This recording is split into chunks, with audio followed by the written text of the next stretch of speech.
Hello friends, நம்ம இன்றைக்கி இதை பற்றி பார்க்க போனால் மல்லி வரப்போகிற எபிசோடில் என்ன இன்ட்ரெஸ்டிங்கான சுவாரஸ்யமான விஷயம் நடக்க போகிறாங்க பார்க்க போகிறோம். அங்கே வீடியோக்குள்ளே போயிடலாம்.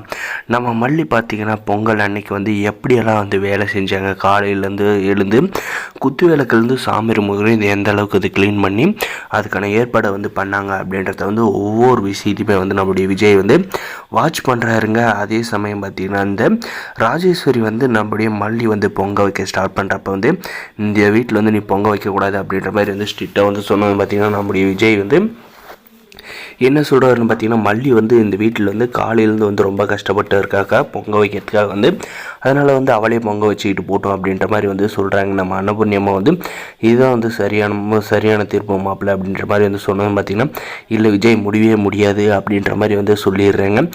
அதில் ஆல்ரெடி நம்முடைய விஜய் நம்முடைய மல்லிக்கு எந்த ஒரு கிஃப்ட்டும் பொங்கலுக்கு வாங்கி தரல அப்படின்ற ஒரு வருத்தத்தில் இருக்காங்க. இப்போ இதுக்கு சண்டை பிடிச்சா நம்மளுடைய மல்லி என்ன தான் பண்ணுவாங்க, சரி இப்போது நீங்களே வச்சுக்கோங்க அப்படின்ற மாதிரி சொல்லிட்டு விலகிக்கிறாங்க. இதுக்கப்புறம் பார்த்திங்கன்னா நம்முடைய விஜய் மல்லி ரொம்பவுமே பாவம் காலையிலேருந்து எவ்வளோ கஷ்டப்பட்டா கடைசி நேரத்தில் ஆசை வீட்டில் முதல்ல பொங்கல் வைக்கிறத அக்கா தடுத்து நிறுத்திட்டாங்களே. மல்லிக்கு ஒரு கிஃப்ட் கூட நம்ம வாங்கி தரல, அதனால் அவங்களுக்கு ஒரு ரிங்கு வாங்கி தரலாம் அப்படின்றதுக்காக பார்த்திங்கன்னா சர்ப்ரைஸாக ஒரு ரிங்கு வாங்கி வச்சுருக்காருங்க. அந்த ரிங்கை பார்த்திங்கன்னா யாருக்கும் தெரியாத நம்முடைய விஜய் மல்லிக்கு இந்த கிஃப்ட் பிடிக்குமா பிடிக்காதா அப்படின்ற மாதிரி யோசிச்சுக்கிட்டு கையில் வச்சு பார்த்துட்டு இருக்காங்க. அதுக்காக நம்முடைய மல்லியை நம்முடைய வெண்பாவை கூப்பிட்டு வர சொல்கிறாங்க. நம்ம வெண்பாவை பார்த்திங்கன்னா மல்லியம்மா உங்களோட டாடா கூப்பிட்டாங்க, வாங்க ஏதோ முக்கியமான விஷயம் அப்படின்ற மாதிரி சொல்லி கூப்பிட்டு போகிறாங்க. நம்முடைய மல்லிக்கிட்ட பார்த்திங்கன்னா நம்ம விஜய் அந்த ரிங்கை எடுத்து கொடுக்குறாரு.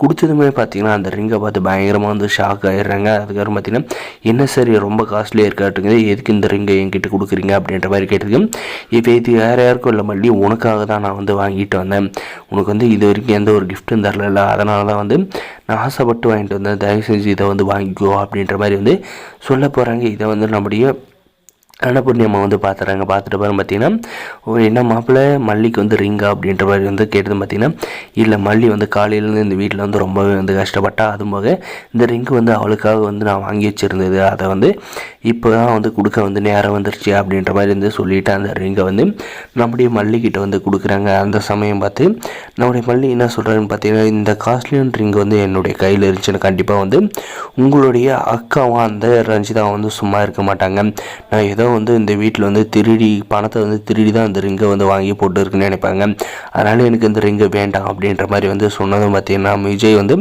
எந்த பிரச்சனை வந்தாலும் நான் பார்த்துக்கிற மல்லி, அந்த ரிங்கு கண்டிப்பாக உங்ககிட்ட தான் இருக்கணும், அக்கா கேட்டாலும் இந்த ரஞ்சிதா கேட்டாலும் நான் பதில் சொல்கிறேன், அதுமாரி நீ பதில் சொல்ல வேண்டிய அவசியம் இல்லை அவங்களுக்கெல்லாம் அப்படின்ற மாதிரி சொல்லிடுறாங்க. இதுக்கப்புறம் பார்த்திங்கன்னா பொங்கல் நல்லா தான் பொங்குச்சா இல்லை இந்த ராஜேஸ்வரியும் இந்த ரஞ்சிதாவோட வன்மத்தால் அந்த பொங்கல் பொங்காத அடுப்பு அவிஞ்சே போச்சா அப்படின்றதாங்க வரப்போகிற எபிசோடில் இருக்க போது. இந்த நல்ல எண்ணத்தோட வச்சுருந்தா பொங்கல் சும்மா பொங்கல் பொங்கியிருக்குங்க. இவங்க ரெண்டு பேருக்கு தான் என்றைக்குமே ஒரு ஆள் நல்லா இருந்தால் பிடிக்காது, அதனால் இவங்க வைக்கிற பொங்கல் எல்லாம் கண்டிப்பாக பொங்கியிருக்க வாய்ப்பே இல்லைங்க. மறக்காம நம்ம சேனலை சப்ஸ்கிரைப் பண்ணாதான் மறக்காம சப்ஸ்கிரைப் பண்ணி அந்த பெல் ஐக்கனை ஆனில் போட்டு வச்சுக்கோங்க. அப்போ தான் போடுற வீடியோவில் நோட்டிஃபிகேஷனாக வருங்க. முடிஞ்சிருக்கு, ஸ்கிப் பண்ணாத பாருங்கள். தேங்க்ஸ் ஃபார் வாட்சிங்.